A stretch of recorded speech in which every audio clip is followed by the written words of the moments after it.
Okay, got my lap in the sun. We're going to start by figuring out how to put some uprights into the vase that we've created. You have 24 uprights, some of which you've taken the 6 butt ends off to form the slat on your vase. And the others, now all 24, the left, you're going to judge how thick you want the weavers to be at the top of the basket and put your hand on that portion. I have already done this many and I have a few left to go. So what I've done is taken the rod that I'm judging and I will slide it this way or this way depending on how thick the willow rod is at this point where we'll be turning down the border. So it's about the same as the others, all at this point in my hand. I'm going to take the leftovers and slide them back and forth, and that's about it. So at my hand is the top of the basket. Then perhaps I'll be weaving about this much. So this is the bottom of the basket, this is the side of the basket, and then I'm going to need 3 inches to stick into the base. So I'll be cutting all of these now right here. Okay, they're all the same length. Now I'm going to take each one and give it a side cut, and you can do that with a knife and just take about 1 inch of it off so that it is pointy on the end and angled from the thick butt part to the very tip. And then we're going to make that nice and pointy so it will fit into our base. This is the base. We're going to put that cut part on the bottom, which is the underneath side of the dome. This is the inside of the basket, and this is going to be the outside of the basket. I have cut one of the spokes, and now this will go on one side of it as far as I can get it in. And as I did that, it pushed the weave in, so I think I'll probably come back and cut that again because it's not quite, once I bend this weaver up like that, it's going to stick out a bit. So I'm going to cut that, and I'm going to do that with all 24, and one will go on each side of each spoke. So right now there's 12 spokes showing, 24 uprights, and I'm going to slipe each one and fit them in and cut these protruding spokes off first. Okay, I've done most of them. This is the very awkward stage. Often this sits on the floor when I do this. I've just got 3 left to go, so I'm sticking them in alongside that spoke. Oh, that one never did get sliped. As far as I go, I have another tool for sliping, and sometimes this works too. We can just cut a nice long cut using that. This is a very, very sharp blade on these guys. Very dangerous. All right, sticking that last one in. And then in order to get these to go up, there's 2 tricks. You can either pinch them. In this case, they're actually thin enough that I might just be able to bend them. But there's also this tool, the knife. You can put that in right at the edge. And as you poke it, you don't go all the way through, but you poke it and give it a twist at the same time as lifting up the upright. And you can let it fall again. And you can do that to all 24. Poke, twist, and bend up. Poke, twist, and bend up. Okay, they are all bent. I'm going to take the ones on my side and the ones furthest away and bend them gently up together. And do the same at 3 and 9 o'clock. And then just continue in a circle so that they are fairly well balanced. You can adjust where they're attached so that they are balanced. Once you get them all up, you're going to tie this with whatever string you have handy. I happen to have some yarn here. Tie that around a couple times. Sometimes I even go through just to make sure that it doesn't slide up on me.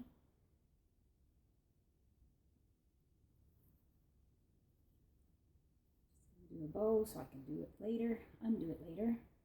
And then this is nice if it rests on something. And then you'll have your little bundle of 12 that are hopefully a different color. Those are going to be the ones that you can use for your waling. They've been tied with a bit of a rod there, a waist rod. And I'm going to choose 3 that are the same length. And I'm going to go for these 3 here.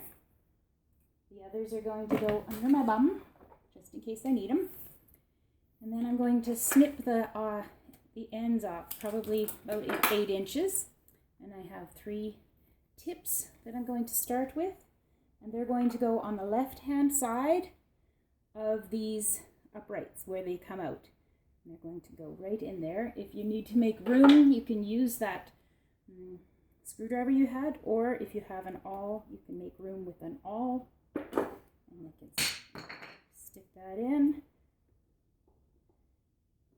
1, 2. I'm just doing it on the left-hand side. And I'm going to bring this to you now to sort of show you what that looks like. 1, 2, and 3. The light. There we go, in the light. So I'm going to be working first with this furthest one to the left. This one is going to go over 2 rods, and it's going to go in here and out there. And it does that with the help of this hand. My left hand is going to help me hold it. Get them all going to the right. Like that. And then this one here first. Hi, Rigel. It's going to go over 2 and behind 1. This hand here is holding it while I bring it behind 1 and right back out towards me. I'm going to bend that weaver a little bit to that side so that I can put this right in. And you can see that this this upright has started to split. So I'm going to fix that now. It wasn't very happy turning. Just going to cut that off. I'll use this again. Make that slipe on this side.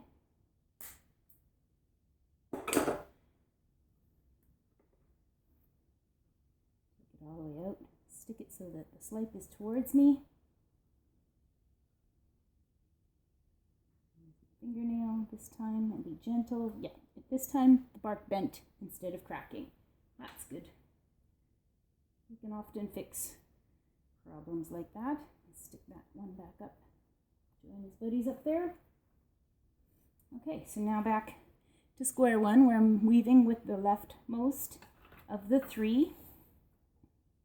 Goes over 2, 1 and 2, goes behind this one. I'm going to hold it there, behind, and then it comes out to the front, and I put it straight down into the gap between the spoke and the upright. Now I move. That's finished its journey. It's done. It's whole move.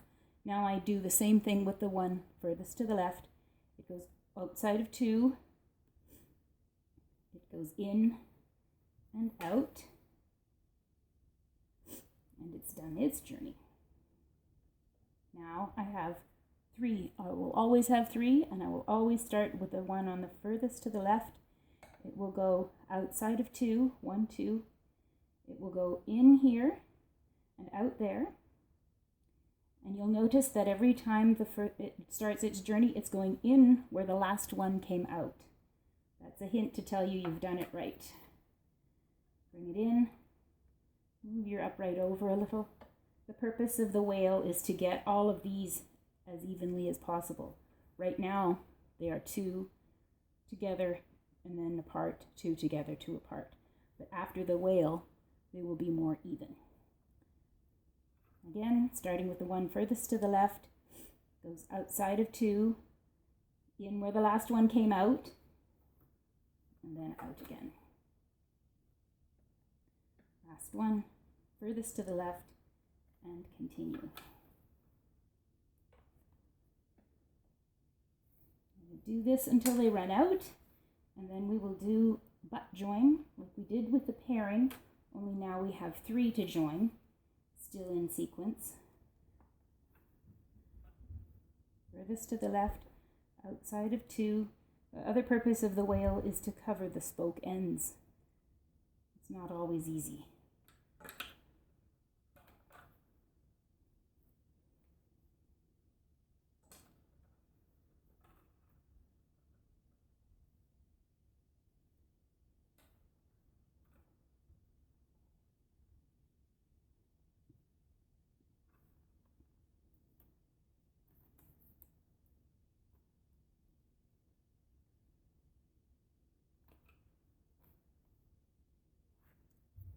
Start it again when I get to the join. Okay, now we're going to do the butt join on the wale. We've ended those first 3 rods, and they're still in a row, and we're going to join them in a row, starting with the one that we would have continued with, the one on the left. I'm going to open it up so that there is a bit of a hole beside it. If there isn't one, you can make one with your awl or screwdriver. I'm going to stick that in. If you pretend this is a dog's tail, this is the thermometer, and it goes right into that space that's formed. That was a little further than I wanted. That's probably enough. And now I abandon this, and I continue doing what this one would have done, but now with the new weaver. Goes outside of 2, goes in where the last one came out. You see this hand is holding all the rods where they need to be. Very important hand. Now I do the same thing with the second one. This one has a lot more room.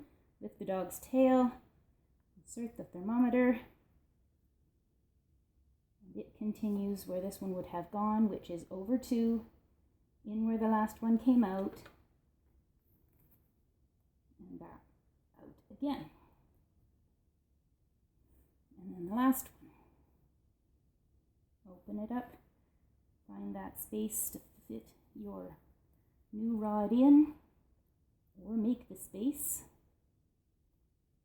There it is. Outside of 2, goes in.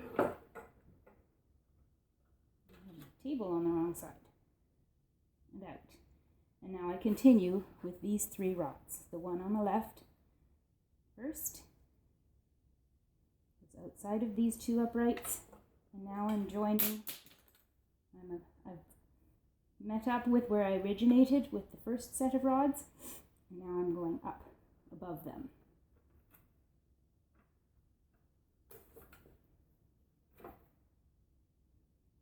Outside of 2, in and out.